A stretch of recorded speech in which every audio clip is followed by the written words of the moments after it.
So today's topic is falls. So we talked about falls in class today, and the effects and the dangers of falling for your patients. And of course, everybody was talking about, breaking hips and fractures and things like that. But I had a patient some years ago at an assisted, the sun is bright, y'all. You can barely see my face at all. So in the assisted living facility, so this patient was very alert. I mean, she had vision deficits, but other than that, she would clean herself up, she'd get herself dressed, put herself to bed, get herself up. I mean, she really did everything for herself, right? Very little assistance is what we had to provide. We had to do her eye drops because of her vision and her eye ointment. Other than that, she pretty much did it all, just with standby assist, just to make sure. It got cold all of a sudden. I think I turned my heat down. But one time she fell. So in the assisted living facility, they have these little pendants where if they needed some assistance, they just hit the pendant, and then that would go to the receptionist, and the receptionist would call the nurse or staff. Room number so and so needed assistance. So I got a call.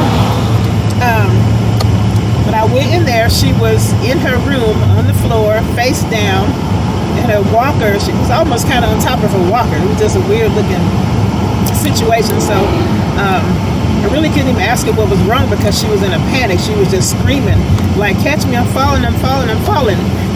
And so I told her, I said, sweetheart, you're not falling, you're already down. You're okay. And I said, I'm gonna help you get up. She's like, no, I'm falling, you have to catch me. So because of that, I couldn't really assess her because she wouldn't let me turn her over.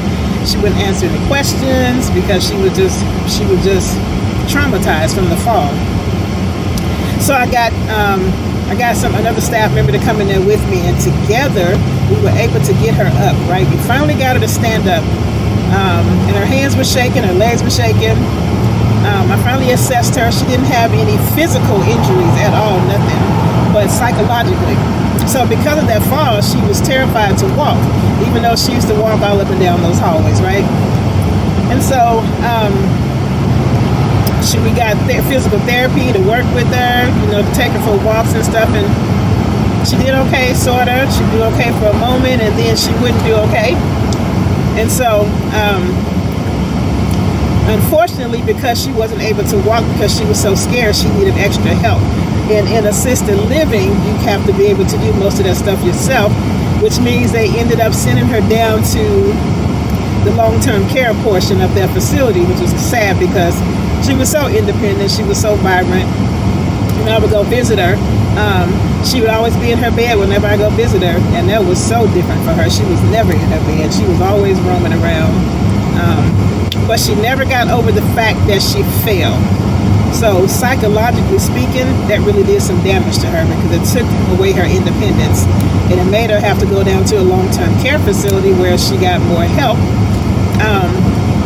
But she was not herself after that. It affected her. So that was the story I told the students, because we were talking about hip fractures and bumping your head and all those things when you fall, but we don't think about the fact that it's not just the physical injuries that occur when a person falls. When your resident falls, it's also the psychological damage, because that fall really traumatized her and she never bounced back.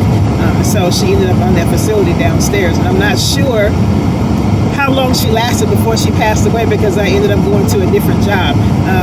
But so let's kind of keep that in mind, y'all. It's very important that we pay very close attention to our patients, our residents, as we call them.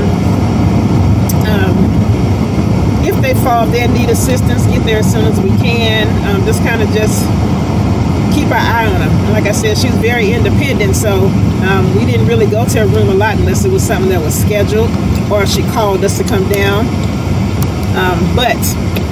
So just know that psychologically speaking, the outcome of a fall is not just a physical ailment. Sometimes it can psychologically traumatize your patient.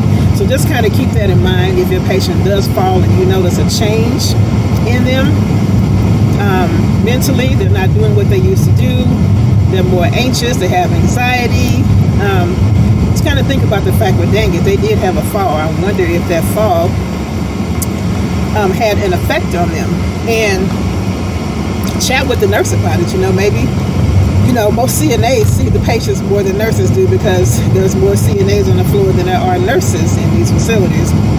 As a nurse, I may have 30, 40 patients, and then my CNA may have 5 or 6.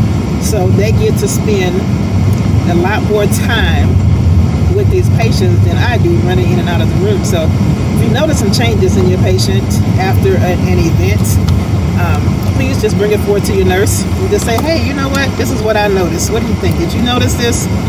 And just see if you can come up with a plan for your patient, because we want to get them as independent, or get and keep them as independent as possible, so they can have a vibrant life as long as they are able.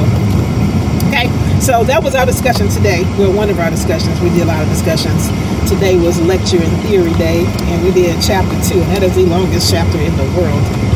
So we also covered infection control. So I may come back and talk about infection control at some point. But I am headed home, y'all. It was a long day, fun day, but long day. So you all have a fabulous, fabulous rest of your evening, and I will chat with you later after I go around this corner. That is, all right. Fabulous day, y'all. Peace out.